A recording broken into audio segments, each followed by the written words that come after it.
Muy buenas noches, bienvenidos a la información más reciente del Poder Judicial de la Federación en este viernes 7 de noviembre de 2025. Soy Laura Murillo y saludo a Osiris Rostro en la interpretación en lengua de señas mexicana. Así comenzamos.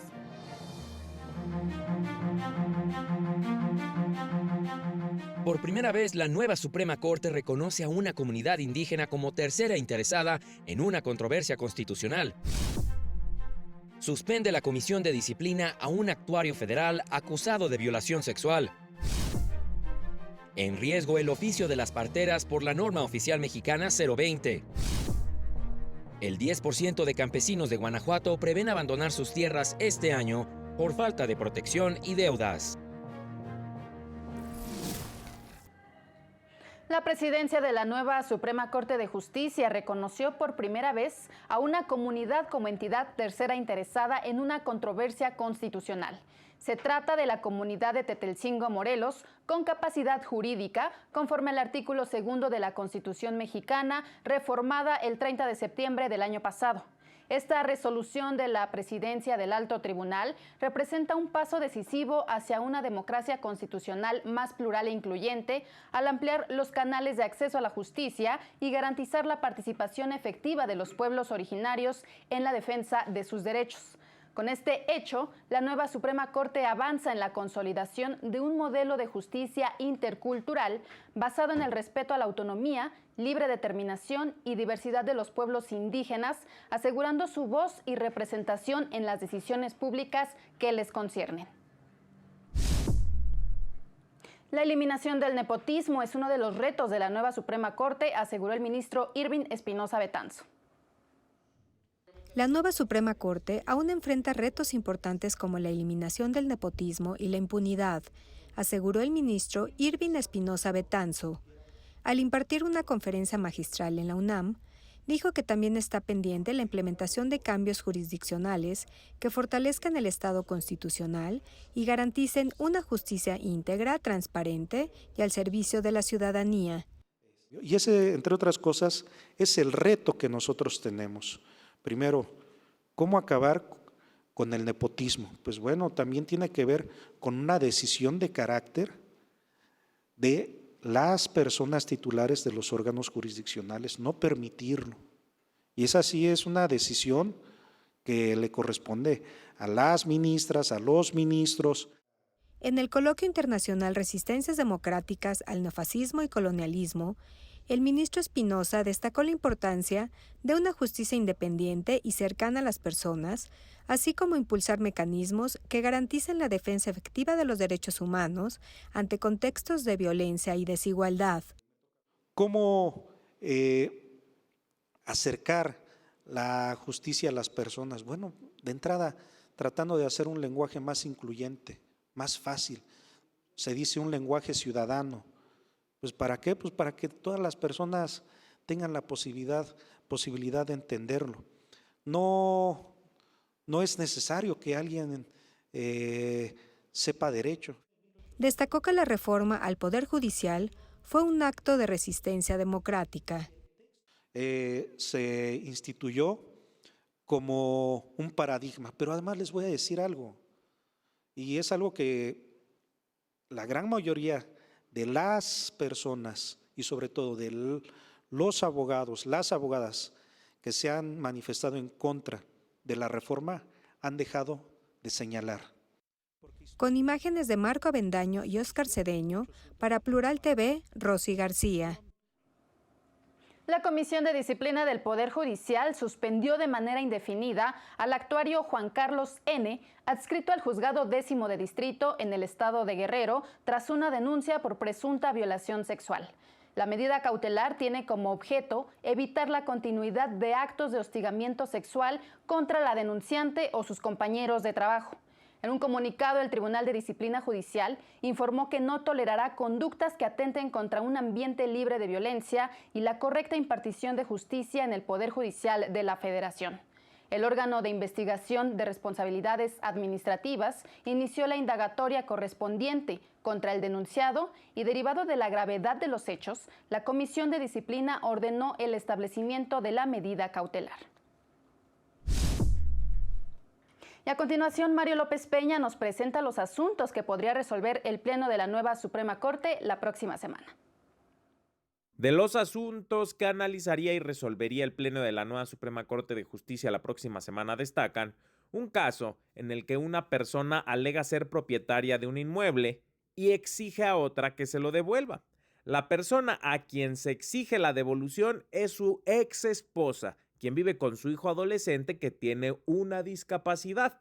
La nueva Corte determinaría si debe emitirse una resolución con base en el interés superior de la persona menor de edad intensificado, pues la persona que pide la devolución del inmueble es el padre del adolescente, con quien tiene la obligación alimentaria, o si el enfoque de la autoridad jurisdiccional debe regirse por la mera materia civil.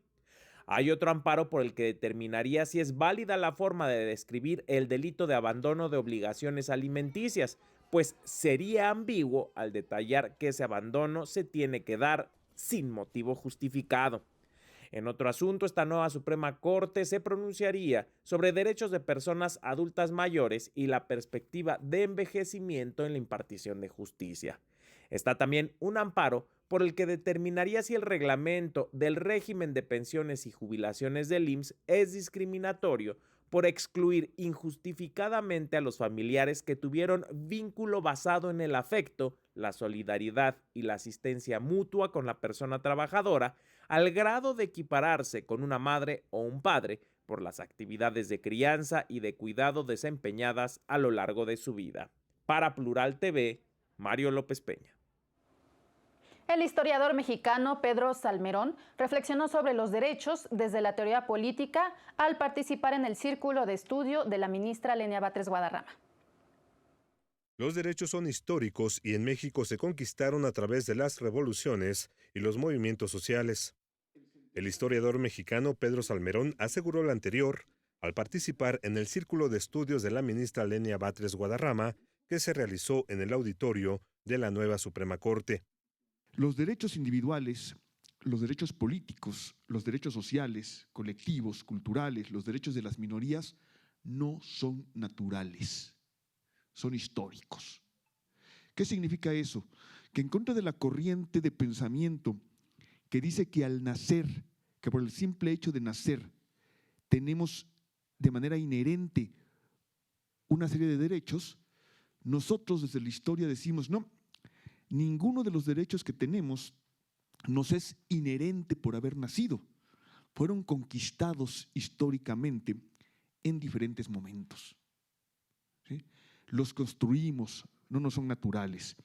Al hablar de los derechos desde la historia y la teoría política, explicó que los derechos laborales, por ejemplo, fueron conquistados en la Revolución Mexicana y quedaron consagrados en el artículo 123 de la Constitución Federal.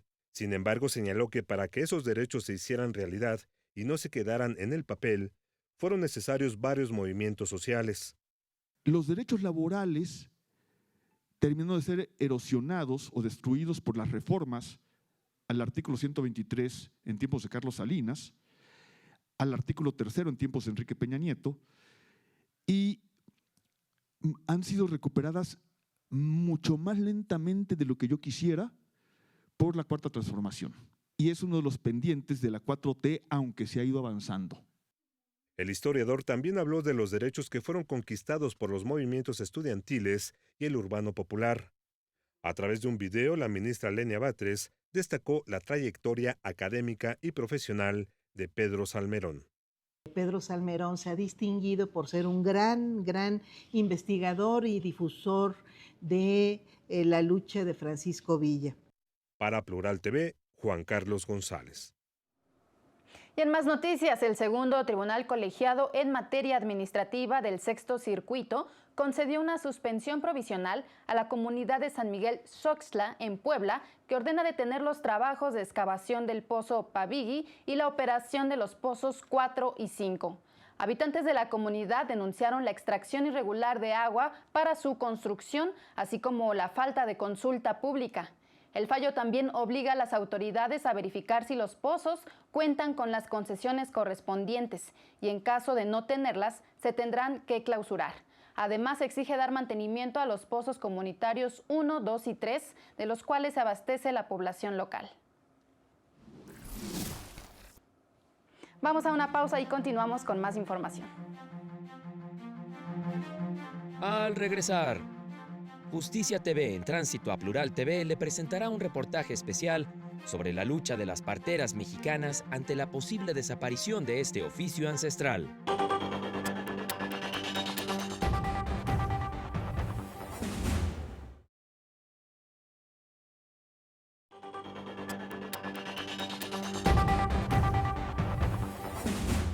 Gracias por continuar con nosotros. Mi compañero Juan Carlos González nos presenta un trabajo especial sobre la labor de las mujeres parteras mexicanas.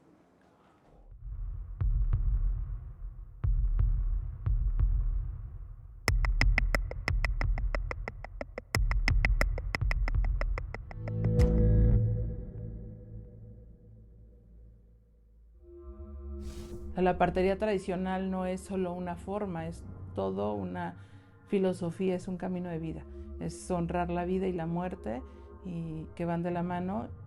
Sí, acá mira. Fernanda es una de las pocas mujeres parteras de la Ciudad de México.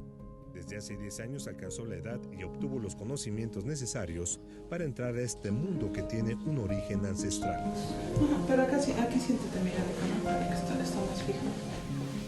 El medio me llevó a conocer la medicina natural y en el camino empecé a conocer abuelas que son médicos tradicionales de comunidades.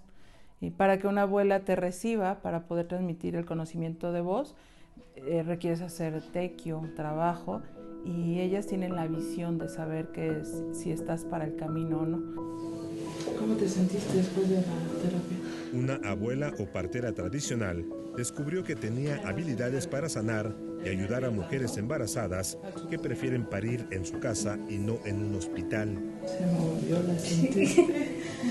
Me dijo, ándale, Febas. Conteo de nacimientos no tengo, sí han sido más de 40, 50, porque ha bajado mucho en comunidades cuando se dan más. Yo vivo en Ciudad de México ahorita y es en donde he estado haciendo acompañamiento en Ciudad de México, en partos en casa.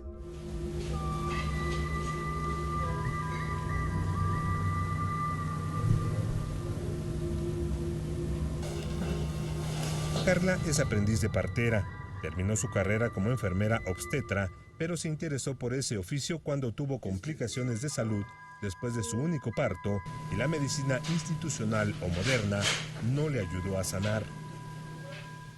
Paralelamente llevo un acompañamiento de partería y de duleaje y es con ellas con quienes encuentro pues un montón de herramientas para poder salir adelante de ese proceso. En ese caminar pues empiezo a preguntarme, bueno, ¿cómo fue que todo esto que está a disponibilidad y que es parcialmente accesible para el grueso de la población, cómo es que resulta no ser tan eficiente o tan efectivo y cómo es que esto otro que está así como guardadito, escondido en el rincón, empieza a funcionar y se adapta y se integra bien a mi vida, pero también a la de muchas otras mujeres.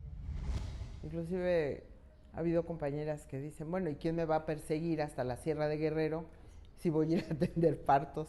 La abuela Roxy se interesó por la partería desde que tenía 10 años, cuando vivía en uno de los pueblos originarios de la Ciudad de México, Santa Anita, Zacatlamanco. Iba yo por la costura de mi mamá y entonces me di cuenta de lo que trabajaba la abuela Refugio, Cuca. Y su mamá Conchita también era partera. Entonces me interesó el trabajar con la comunidad, curando de una manera que no nos pusieran inyecciones, que no nos dieran pastillas o jarabes que sabían horrible.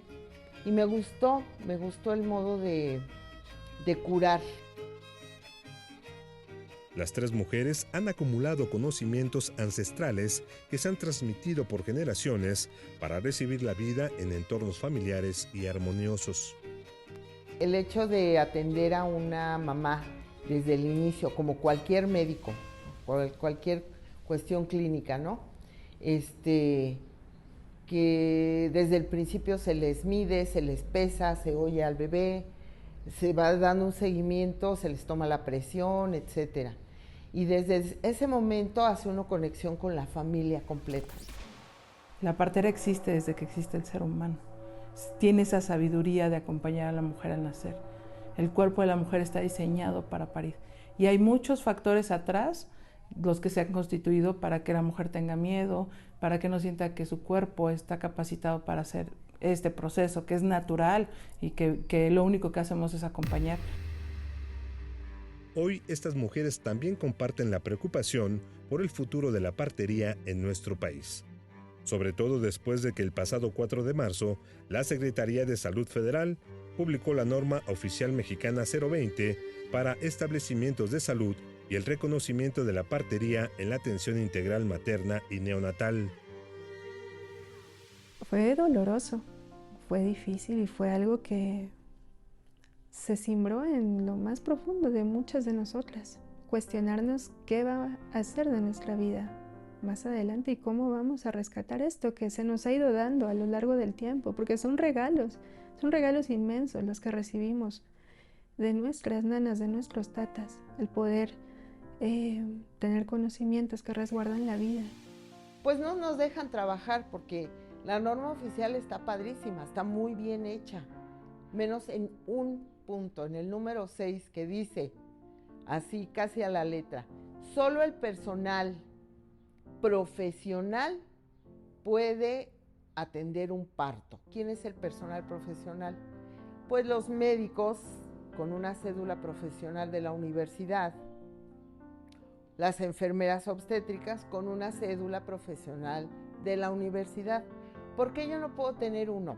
Porque tendría yo que ir a mis 61 años a la universidad. Carilla. Sí, todavía tiene espacio. Alegan que no fueron consultadas para la redacción de la norma, que dicen en el fondo busca restringir el oficio de la partería. Ahorita vas a ya percibir más la contracción.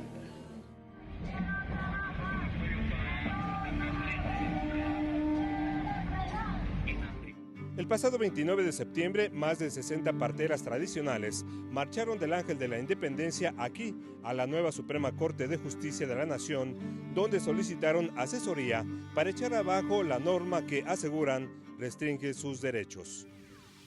La Suprema Corte nos abrió las puertas, nos recibieron nuestro pliego petitorio, pero además de verdad se sentaron a escucharnos y a entender por qué era que habíamos salido. De inmediato se pusieron en comunicación con la Defensoría de la Nación y nos dieron una cita ese mismo día para poder acudir. Fue así como las integrantes de la comunidad de parteras tradicionales y autónomas de México recibieron asesoría en el Instituto Federal de Defensoría Pública e iniciaron un litigio estratégico contra la norma oficial mexicana 020, con la presentación de 6 demandas de amparo indirecto. En 5 de los juicios se negó la suspensión provisional de la norma, pero después de que se interpusieron recursos de queja, 3 tribunales colegiados han otorgado la suspensión definitiva. Para los efectos de que se impidan las consecuencias de la norma oficial reclamada en la esfera jurídica de las quejosas, es decir, para que las cosas se mantengan en el estado que actualmente guardan y de esa manera se les permita la práctica de la partería tradicional. Estas resoluciones solo benefician a las mujeres que interpusieron los amparos. Por eso las parteras advirtieron que continuarán con su lucha hasta echar abajo toda la norma oficial 020. Pues en realidad lo que estamos buscando es la anulación de la norma definitiva, porque afecta nuestra visión y más como médicos tradicionales y parteras tradicionales es en comunidad, es horizontal.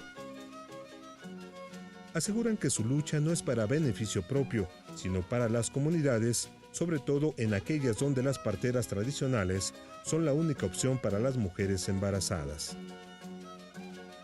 Para que yo aprenda, no me puedo imaginar la cantidad de vidas, de nanas y de tatas que han resguardado este conocimiento. Yo no les voy a fallar. La DEN estaba activa. una lucha que busca preservar un oficio antiguo que resguarda la vida desde la época de las culturas originarias. Con imágenes de Irving Martínez y Alejandro Barrientos, para Plural TV, Juan Carlos González. Habitantes de la comunidad de Santa Catarina del Monte, en Texcoco, Estado de México, anunciaron la integración de un frente de defensa para evitar la tala ilegal y proteger los bosques y recursos naturales de la montaña. Esta semana interceptaron diversos camiones cargados con troncos que fueron talados de manera irregular. Este fin de semana llevarán a cabo una asamblea en la que definirán las acciones a seguir, además de que exigirán a las autoridades explicaciones sobre por qué se otorgan permisos para extraer madera de la zona. Madres y familiares de personas desaparecidas del estado de Guanajuato presentaron el poemario Mi grito y mi silencio. Pasaron 13 años y me desempeñaba como sargento primero, cuando la noche del 25 de agosto de 2019 formé parte de la larga lista de desaparecidos por el crimen organizado. Esa noche fui victimizado por el cártel y dejaron mi cuerpo en una fosa clandestina. Que estas palabras sean un testigo de tanto crimen impune, que sean el grito que clama justicia. Un desahogo lleno de dolor, pero a la vez, homenaje y recuerdo de los tiempos vividos a un cariño que nunca se irá. Así lo expresaron madres y familiares de personas desaparecidas del estado de Guanajuato durante la presentación de su poemario, Mi grito y mi silencio. Emma perdió a su hija Maite. Acusa que desde 2018 nunca ha tenido respuesta de las autoridades y que ella, por su propio pie, comenzó una búsqueda que hasta la fecha no ha fructificado. Platicó con nosotros y llena de dolor, habla del vacío, del grito y del silencio que padece por su seguridad y la de sus otros hijos. Como si tuviera a su hija de frente y la viera una vez más, le envió el siguiente mensaje. Bueno, pues, perdón, simplemente decirle que la amo, que estoy aquí esperando su regreso. Mi corazón de mamá a mí me dice que mi hija ya no está con vida, porque es un sentir y una conexión. Pero donde quiera que esté, que la amo mucho, que la recuerdo con mucho amor y que su familia y su casa la esperamos. La esperamos como Dios lo decida. En la Casa de la Cultura Rafael Galván de la UAM, conversamos también con María Elena, quien, orgullosa de la formación militar de su hijo, hoy lamenta que ya no esté entre nosotros. Y lo dice porque encontró sus restos, luego de que el crimen organizado se lo llevara y lo ultimara. Él conoce a unas personas del cártel del Marro y yo pienso que el cártel tiene armamentos más sofisticados, pero lo quisieron jalar para entrenar a sus gentes. Él no cambió de bandera, lo ultimaron la noche del 25 de agosto de 4 balazos. Jeremy Renaud, coordinador del programa de personas desaparecidas y sus familias del Comité Internacional de la Cruz Roja para México y América Central, lamentó la desaparición de más de 130,000 personas en nuestro país. Que la desaparición pues genera una herida profunda en las personas, en las familias, en las comunidades, afecta en todos los ámbitos de la vida de una persona y de una familia. Y justo lo que vemos a través de esta obra es que las palabras o la expresión artística en general pues se convierte como en un vehículo para poder sanar. Para Plural TV, Óscar González.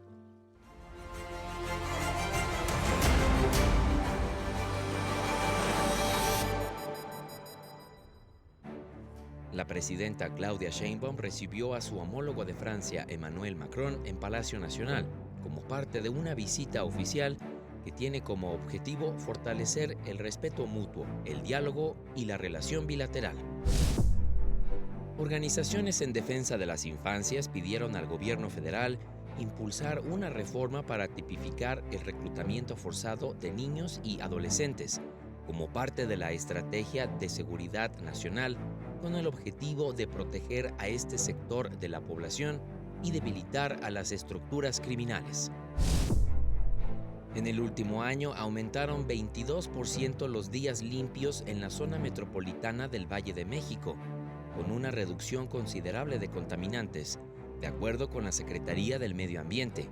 En contraste, las alertas rojas por lluvias crecieron 71%, con un total de 24 entre octubre de 2024 y agosto pasado, reportó Protección Civil. Las maquiladoras del país están pasando por una ola de despidos sin precedentes a consecuencia de la incertidumbre comercial, los aranceles impuestos por Estados Unidos y la automatización de procesos, así como los costos relacionados con el salario mínimo y cambios en las regulaciones, alertaron empresarios. La agrupación musical infantil urbana Picus es embajadora de la organización Save the Children a nivel mundial. Por primera vez en la historia y a nivel mundial, Save the Children tiene como embajadores a Picus, un grupo de jóvenes mexicanos que llevarán a los infantes mensajes sobre sus derechos y salud emocional. Yo creo que tenemos que cambiar un poco nuestro propio discurso. O sea, somos gente adulto que siempre habla con niños y habla para niños. ¿Qué mejor de que cuando un niño habla con niños para niños? O sea, ellos son mucho mejor en transmitir mensajes. Esta agrupación musical infantil surgió en 2020 y cuenta con millones de seguidores en plataformas digitales. Esta cercanía con el público más joven les permitirá sensibilizar a la sociedad sobre la importancia de promover entornos seguros y protectores para la niñez. La siguen en las redes. O sea, es una nueva forma de que nos vamos a comunicar con el público, pero sobre todo con menores. O sea, con menores para menores. Luigi, Anthony y Dominic, integrantes del grupo de música urbana Picus, fueron presentados como embajadores de Save the Children en el Parque de Diversiones Aztlán, para sumarse a esta iniciativa que conecta la música con la acción social. Con imágenes de Marco Avendaño y Oscar Cedeño, para Plural TV, Citlali Pérez. Al menos el 10% de los productores agrícolas en Guanajuato prevén abandonar sus tierras este año debido a la descapitalización, las deudas acumuladas y la falta de programas de protección, señaló el Comité Pro Mejoramiento del Agro Guanajuatense. Adelantó que tan solo en el caso del maíz, cerca de 50,000 hectáreas podrían quedar sin cultivar este ciclo, lo que representa un golpe severo para la producción estatal. Añadió que la falta de un precio justo y el alza en los insumos agrícolas, como el fertilizante, el combustible, agravan la situación. Ahora le presentamos nuestras recomendaciones culturales para disfrutar el fin de semana.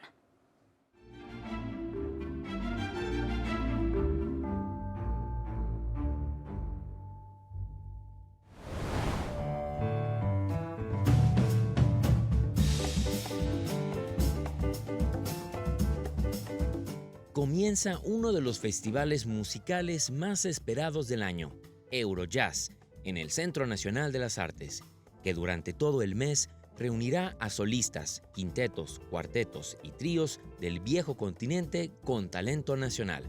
Este domingo, Coraz Trio de Irlanda e Yvonne Moriel Sweet Life de Austria. Entrada libre. Llega a Philly 43 desde la Puerta de los Leones. Una vez que llegues a la Puerta de los Leones, inicia tu camino rumbo a la fiesta literaria más increíble del año. Talleres, conciertos, espectáculos, cuentacuentos y sobre todo, mucha imaginación forman parte de la 43 Feria Internacional del Libro Infantil y Juvenil en la primera sección del Bosque de Chapultepec, para promover la lectura entre chicos y grandes. Hasta el 17 de noviembre, el bosque se llena de letras. Entrada libre.